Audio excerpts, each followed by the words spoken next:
Hi అందరికీ welcome back to my channel Priyanka Charan. ఈరోజు వీడియోలో ఐబ్రోస్ గురించి చూసేద్దాం. ఐబ్రోస్ని చాలా న్యాచురల్గా కనిపించేలాగా, అంటే అన్యాచురల్గా, ఆర్టిఫిషియల్గా, అంటే ఏదో డ్రా చేసినట్టు కాకుండా న్యాచురల్గా ఎలాగ ఫిల్ చేసుకోవచ్చు అనేది ఈ వీడియోలో చూద్దాం.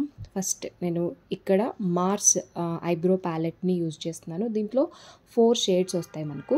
లైట్ బ్లాక్, ఇంకా డార్క్ బ్లాక్ వస్తుంది, లైట్ బ్రౌన్ అండ్ ఇంకా డార్క్ బ్రౌన్, 4 షేడ్స్ అనేది వస్తుంది అనమాట. దీంతోపాటు మనకు 2 బ్రషెస్ వస్తాయి. ఒకటి స్పూలీ, మనము ఐబ్రోస్ని కోమ్ చేయడం కోసం, ఇంకొకటి మనకు ఫిల్ చేయడం కోసం యాంగులర్ బ్రష్ కూడా వస్తుంది. మనకు కావాల్సినవి కూడా ఇవే అనమాట. ఐబ్రోస్ ఫిల్లింగ్కి ఎప్పుడు కూడా యాంగులర్ బ్రష్ అనేది కంపల్సరీ యూస్ చేయాలి. అండ్ ఇంకా ఐబ్రోస్ కోమ్ కూడా స్పూలీతో చేసుకుంటే చాలా నీట్గా కనిపిస్తుంది. సో ఇక్కడ నేను చూపిస్తున్నాను, ఇది కూడా సేమ్ మార్స్ కంపెనీ నుంచే ఐబ్రో పెన్సిల్ అనమాట. నాకు పెన్సిల్తో కంటే కూడా ఐబ్రో పౌడర్ యూస్ చేస్తే చాలా న్యాచురల్గా కనిపిస్తుంది. సో కానీ పెన్సిల్ కూడా ఓకే, కొంచెం ఎప్పుడైనా యూస్ చేయొచ్చు కాబట్టి నేను ఇది తీసుకున్నాను. అండ్ ఇక్కడ నాకు ఈజీగా ఉంటుంది అని చెప్పేసి మేకప్ బ్రషెస్లో యాంగులర్ బ్రష్ ఉంటుంది కదా, అది చూపిస్తున్నాను, దాంతో యూస్ చేద్దామని చెప్పేసి. అండ్ ఈ మధ్య చూస్తున్నాం మనం, చాలామంది ఐబ్రోస్ పర్మనెంట్ ఐబ్రోస్ అని చెప్పేసి అనుకుంటున్నారు చేయించుకోవాలి అని. ఎందుకు అసలుకి పర్మనెంట్ ఐబ్రోస్ చేయించుకోవాలి అనుకుంటున్నారు కూడా నాకు అర్థం కాదు. ఎందుకంటే 40,000 50,000 కూడా అవుతుంటుంది దానికి. అది పర్మనెంట్ అంటే ఒక 6 months 7 months తర్వాత మళ్ళీ ఎలాగో చేయించుకోవాల్సిందే. అది చేయించుకున్నా కూడా అన్యాచురల్గానే కనిపిస్తుంటుంది, కానీ న్యాచురల్గా అయితే అసలుకి కనిపించదు. మనం ఎప్పుడు ఫిల్ చేసుకోవాలన్నా కూడా ఒక 2 minutes టైం తీసుకుంటే చాలు. మంచి మంచి ప్యాలెట్స్ మనకు అవైలబుల్ ఉన్నాయి.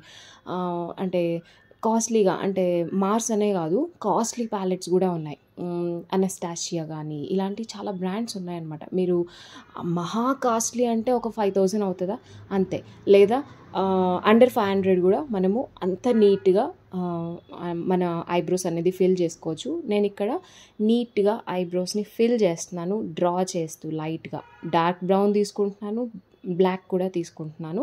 సో ఫ్రంట్ అంటే ఫస్ట్ ఉంది కదా కొంచెం place, so starting eyebrow place దగ్గర నేను గ్యాప్ ఇచ్చాను అనమాట. అక్కడ మాత్రం అసలుకి డార్క్ కలర్ది యూస్ చేయొద్దు, లైట్ బ్రౌన్ కానీ అసలుకి చాలా, అంటే అక్కడ మాత్రం గ్యాప్ ఇవ్వాలి. గ్యాప్ ఇచ్చిన తర్వాత మనం అప్లికేషన్ అయిపోయిన తర్వాత నేను ఇక్కడ స్పూలీతో కోమ్ చేస్తున్నాను కదా, సో అలానే స్పూలీతో నీట్గా కోమ్ చేసామంటే హార్ష్ లైన్స్ అనేవి కనిపించకుండా ఉంటాయి. సో ఇక్కడ చూస్తే రెండిటికి డిఫరెన్స్ బాగా తెలుస్తుంది. ఇది లైట్గా ఉంది, ఇది డార్క్గా బాగా కనిపిస్తుంది, కానీ న్యాచురల్గానే కనిపిస్తుంది. మీరు కొంచెం ఓవర్ లైన్ కూడా చేసుకోవచ్చు. కొంచెం ఓవర్ లైన్ చేసిన తర్వాత కన్సీలర్ కానీ ఫౌండేషన్ కానీ కొంచెం, అంటే మేకప్తో అంటే లైన్ కొంచెం తీసి కొంచెం బ్లెండ్ చేసామంటే ఇంకా చాలా బాగా కనిపిస్తుంది. డైలీ మనం ఇలా ఫిల్ చేసుకోవాలి అనుకుంటే మాత్రం ఫౌండేషన్, కన్సీలర్ లాంటివి కూడా అవసరం లేదు. ఇలానే న్యాచురల్గా ఫినిష్ చేసుకోవచ్చు, అంటే మనం ఫిల్ చేసేసుకోవచ్చు. ఈ 2 ఐబ్రోస్ చూస్తే ఎంత బాగా కనిపిస్తున్నాయి కదా.